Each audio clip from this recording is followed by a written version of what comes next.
morning. This is the Eager Beaver Show. You are listening to a True North Eager Beaver Media Incorporated podcast.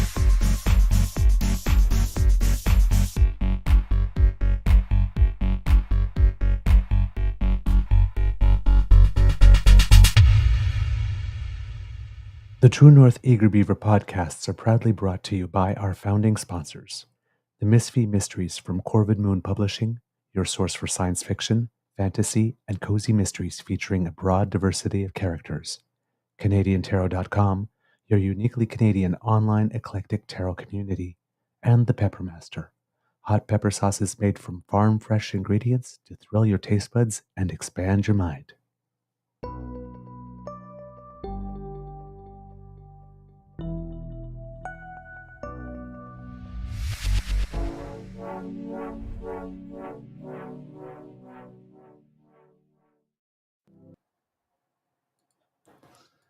Well, good morning and hello, kids, and welcome to season 4 and episode number 435 of the Daily Beaver. Is it 35? Yeah, of the Daily Beaver Morning Show here on the Crier Media Network. Yay! Today, recording day is Monday, July 29th, 2024, and it is going to be a lovely day here at the Beaver Lodge. I'm your host, the Eager Beaver, pronouns he, him, hey, Mr. Beaver A, and with me as always is my good friend, Mr. Grizzly. A big thank you goes to our podcast founding sponsors, the Peppermaster, the Misfit Mysteries from Corvid Moon Publishing, and CanadianTarot.com. Mr. Grizzly, we got a short one today, so how's your mental health today? Mental health is surprisingly good, actually. I think the 3 weeks off did me a world of good. Had some moments here and there, as one normally does. But yeah, well rested. And of course, I checked my schedule when I woke up. I'm like, oh, I have an early start this morning. And as I had somebody, Bridget was like, are you going to check your schedule for tomorrow? I'm like, no, I'm still on vacation. Until tomorrow morning, I'm on vacation. I'm not doing any work until tomorrow. So this morning I just, here we go. So short one this morning, unfortunately, but it's duty calls, right? All right. And unfortunately, kids and cubs, my alarm didn't go off, so I woke up 2 minutes before the show was supposed to start. So thank you for your patience. Not quite sure what we can do today, so I guess we're maybe just gonna talk Olympics. I guess Yeah, other we can than talk Olympics. just How do you one feel thing. about the FIFA ruling? Like, what are your thoughts on that? Okay, not how I was going to open. All right. Sorry. No, that's all right. That's all right. The FIFA ruling. The FIFA ruling. Team So Canada, yes. 6 points. Yeah. Yeah. So what happened over the course of the weekend is that FIFA administered in an interesting way, because normally the ruling is supposed to be administered in one way, but they did it in a whole other way. I guess that made it such that it could be appealed during the games, Mhm. and that a decision might be made during the games. But sanctions were imposed upon Team Canada because when we last left off, we found out that the drone thing wasn't just the 2 incidents at the Olympics, but it seems to have been a thing For some time. with Canada Soccer. And former coach John Herdman made a comment at one point about, all teams scout, and it's like, no. This is, which disappointed me from him, because we owe him a lot. Mhm. And built a program. scouting is done in the open. Mhm. Like, you openly go to a practice through the front door, and you are there, and usually you're invited and you're not asked to leave. You go watch the match. Mhm. Like in tennis, while the athlete is like maybe getting their physio, the coach goes and watches the match of the next player that they Which is might be fine. playing if they win, and they take notes. But it does not involve breaking the law, because in France, flying drones is against the law. Mhm. The video analyst that got kicked out got an 8-month suspended sentence. He Right. pleaded no contest, whatnot, and said, "We don't need a trial. I'm just going to." But he got an 8-month suspended sentence. So they broke the law. That's one thing right off the bat. Forget the cheating or not cheating. People broke the law. Mhm. That enough is already embarrassing. You go to another country and you break the law, but then there's the cheating aspect. So FIFA came down with a sanction that was Team Canada was to be docked 6 points.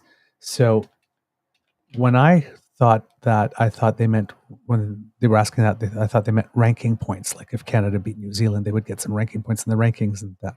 So no. And then I thought, okay, they won't get points. Okay, well, no points for the match against New Zealand. But no, they came up and they docked Team Canada 6 points.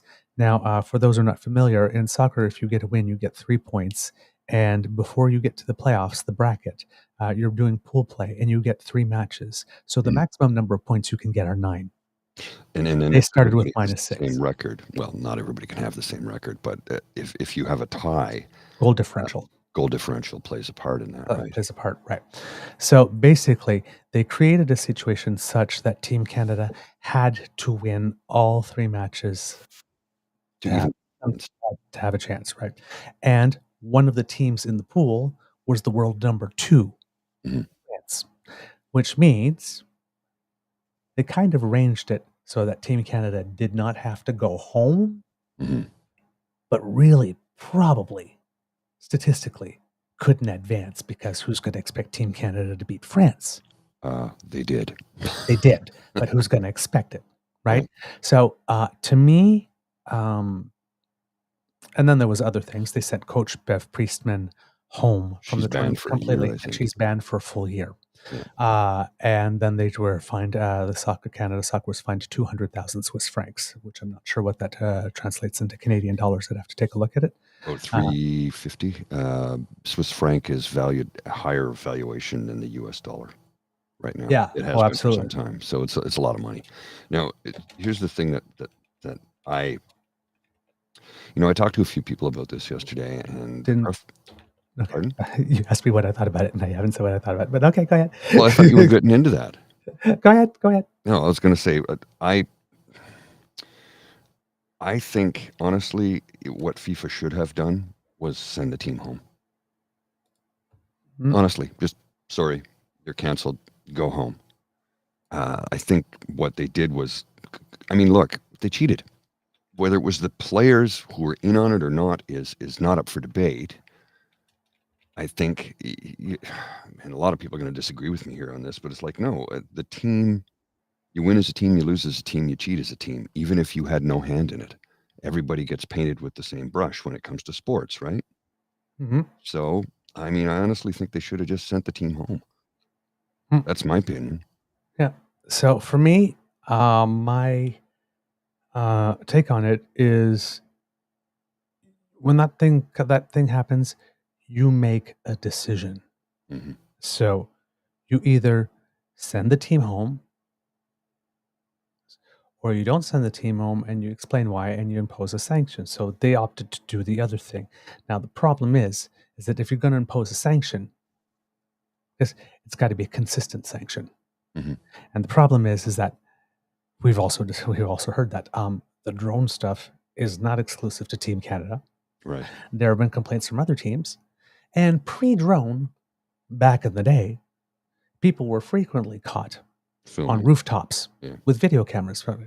Never, ever, ever has a team been sanctioned 6 points. No.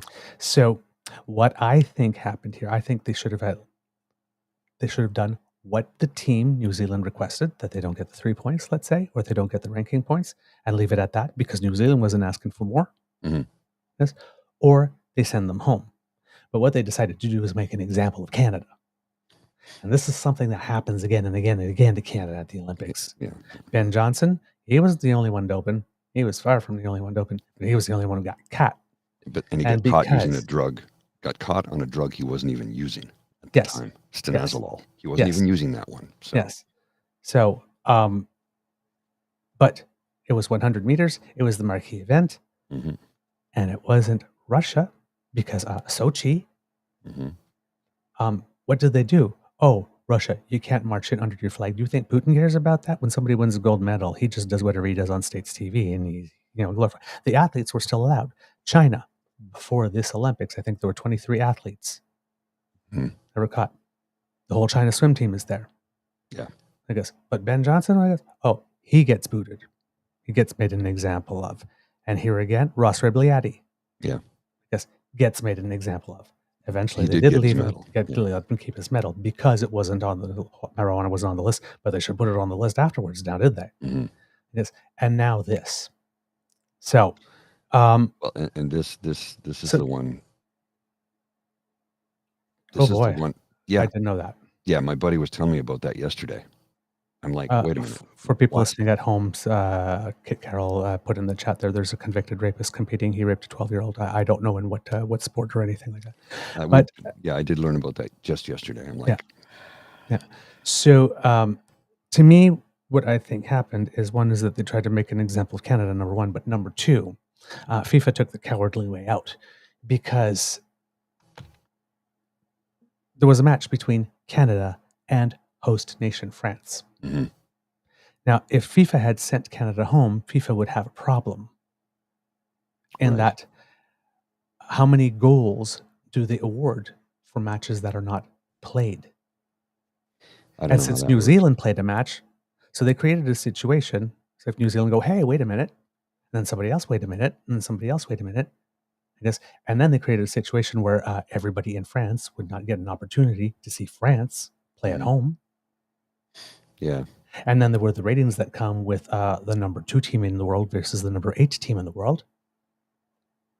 So not wanting to lose the ratings, not wanting to lose the ticket sales, not wanting to deprive the people of France of a match at home, and not wanting to have to deal with the complication of what happens if everybody finishes with 3 points or goal differential as attributed by FIFA ends up being the deciding factor between who advances or doesn't, because that would be a mess. FIFA took the cowardly out. You know what? We're gonna force you to stay there and compete, but give you no real chance of winning. Because, hey, you're not going to beat France. Then they beat France. So it was the cowardly way out. Now they beat France. Yeah.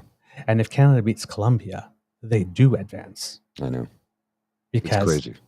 On head-to-head, Canada will have defeated France and Colombia. Yeah, and they have 4 goals in the tournament thus far. Yes. So. And all of them will have 3 points. I guess, except for maybe Colombia. Canada plays Colombia. So, yes. So France will advance because they're playing New Zealand next unless New Zealand upsets them. But between Colombia and Canada, Canada beats Colombia head-to-head, they win. That's not a sure thing, but it's a very likely scenario. Right. I have a feeling that the way that they did this, when the World Cup is in Canada in 2026, I would not like to be a FIFA official in Canada being introduced at a match. Yeah. They're going to get an extremely rough ride. Yeah, they are. For this. So, yeah, the punishment should have been one or the other. But this middle thing that makes it convenient for FIFA, that solves all the problems for FIFA, and then essentially says, oh, you can still play, but, and set people up. Now, it seems, of course, that rather than discourage our team, this provided motivation and fuel. It did. Yeah. So the first game against New Zealand's cold first, and that was sort of like, well, that's kind of a little karma, guys. But the team did rally back to win 2-1. And then yesterday, same thing. France scored first just in stoppage time in the first half, and then Canada scored 2 great goals in the end to upset the world number 2 and create the situation that probably has everybody at FIFA going, oh, shit. We screwed now because they know. Now, the other thing, so congratulations to the girls, because even though I agree with you, you compete as a team, you win or lose, I'm not convinced that the players knew, and you have everyone, you have Christine Labbé that turned around, don't mistake good goaling for cheating, and Christine Sinclair says, I've been with the team 23 years, I had never seen drone footage Right. And the players don't have to see drone footage. Like I said, and when Bev Priestman said she didn't know, it could also have been very much that, hey, video analyst gets a little ambitious, right? Because takes the thing and then makes all these wonderful suggestions and say, hey, oh my God, this is wonderful. You're really great. Because with nobody knowing how it is, they got that information. But it turns out the assistant coach did know how they got the information, and through the investigations, they kind of concluded that they didn't say that Bev Priestman knew, and they certainly didn't say she approved, but they said, we kind of find it hard to believe that there's no way she was not aware. So that's the conclusion that they came to. The other thing that happened, though, and this one makes me mad, is that the government of Canada, Yeah, they're withhold some of Canada Soccer's funding in response to the scandal. yeah. So Bev Priestman, Joseph Lombardi, and Jasmine Mander, each official suspended from taking part in any football-related activity for a period of a year. Soccer Canada, the government of Canada said it was withholding funding. And at first, there were some newspaper articles that said just withholding funding, which caused everybody to go, what? Until it was sort of specified, no, funding related to the coaches. That type of stuff.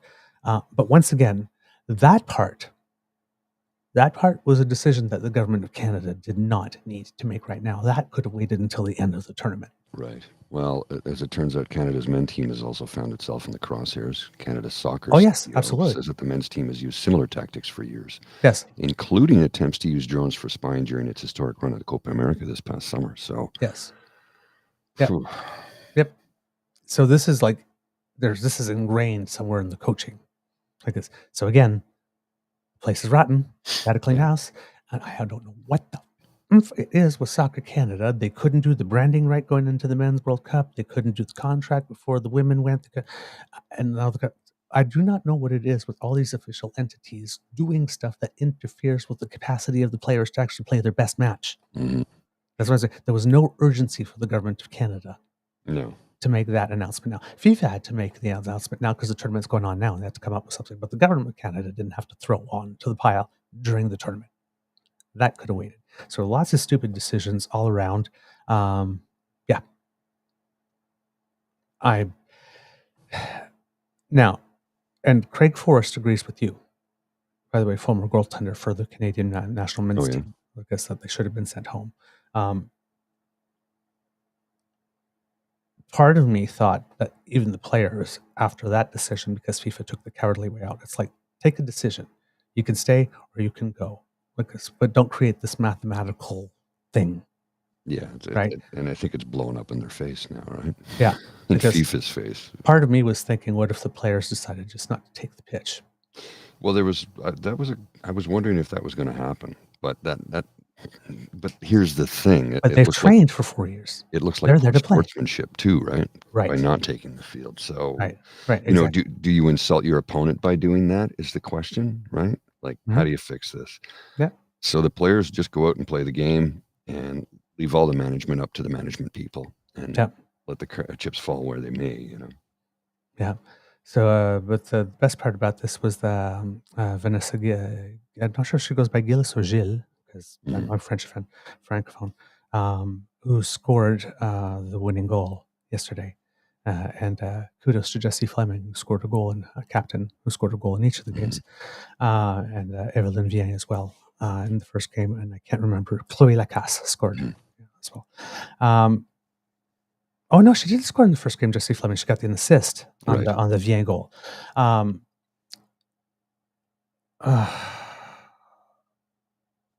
The quote that she had after is, it's like, we've been crying, we haven't been eaten, we haven't.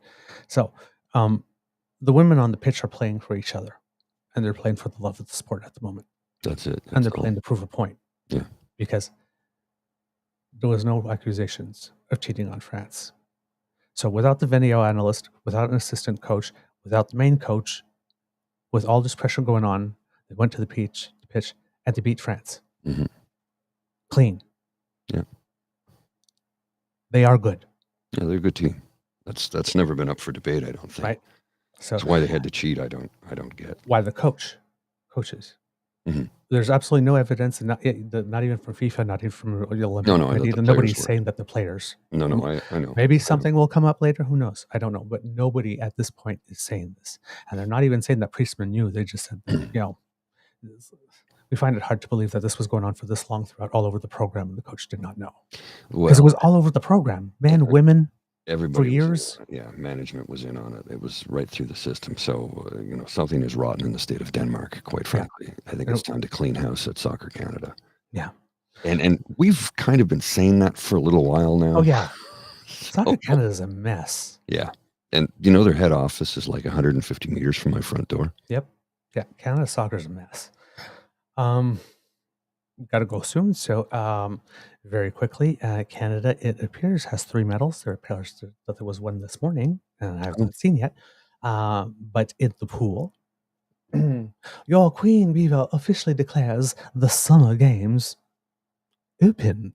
In a 400-meter race for the ages, there were 3 people that held the world record at any given time. In there, I think within the last year, actually, even within the race. And unlike the World Championships, where in the first 400 meters, the first race, Summer McIntosh finished 4th, and everybody go, "Oh my god, oh my god, oh my god!" Like this, she did great afterwards. She finished 2nd. So she got the silver medal. She and Ariana Titmus, I believe, from Australia, are the only 2 that broke 4 minutes in the race. So that was really interesting.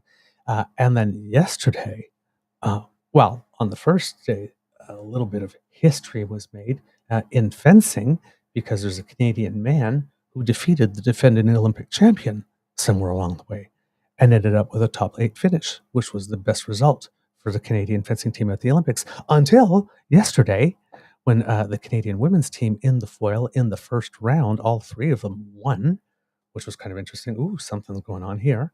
And a lady named Eleanor Harvey from the Hamilton area got all the way to the medal round and defeated the number 4 fencer in the world for the bronze medal, to be the first Canadian ever to win a medal in fencing.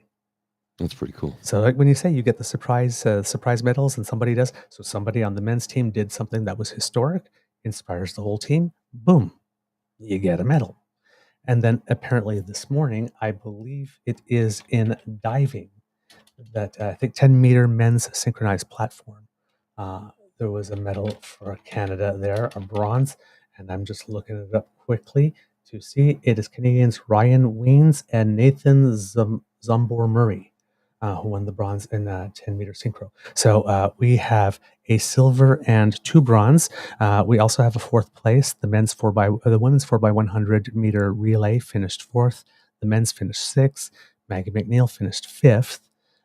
Mary Sophie Harvey is in the final of the 200 meter freestyle. I think it probably goes today. The 400 IM with Summer McIntosh also goes today. So there you go.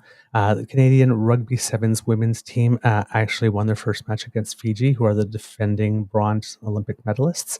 So it's looking good that they might advance to the next round. And I think that finishes today. So there might be a medal in Rugby Sevens for Canada today. What else? Anyway, there is lots of stuff. We unfortunately have to go. So I can't deliver it all to you.